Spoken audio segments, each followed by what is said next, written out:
To spot the CVV2 number on your credit card, let's take a quick look at your card's front and back. The front has a long 16-digit number, while the back features a rectangular strip for your signature. The 16-digit number on your card's front side is your unique credit card account number.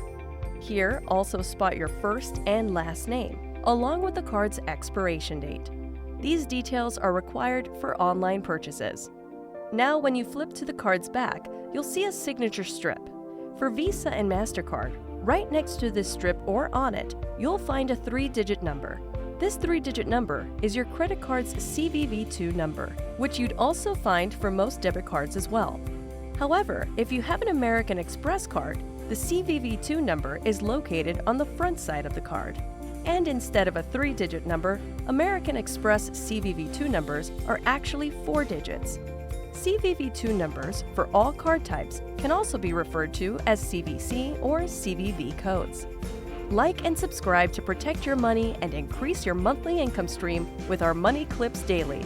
Happy shopping!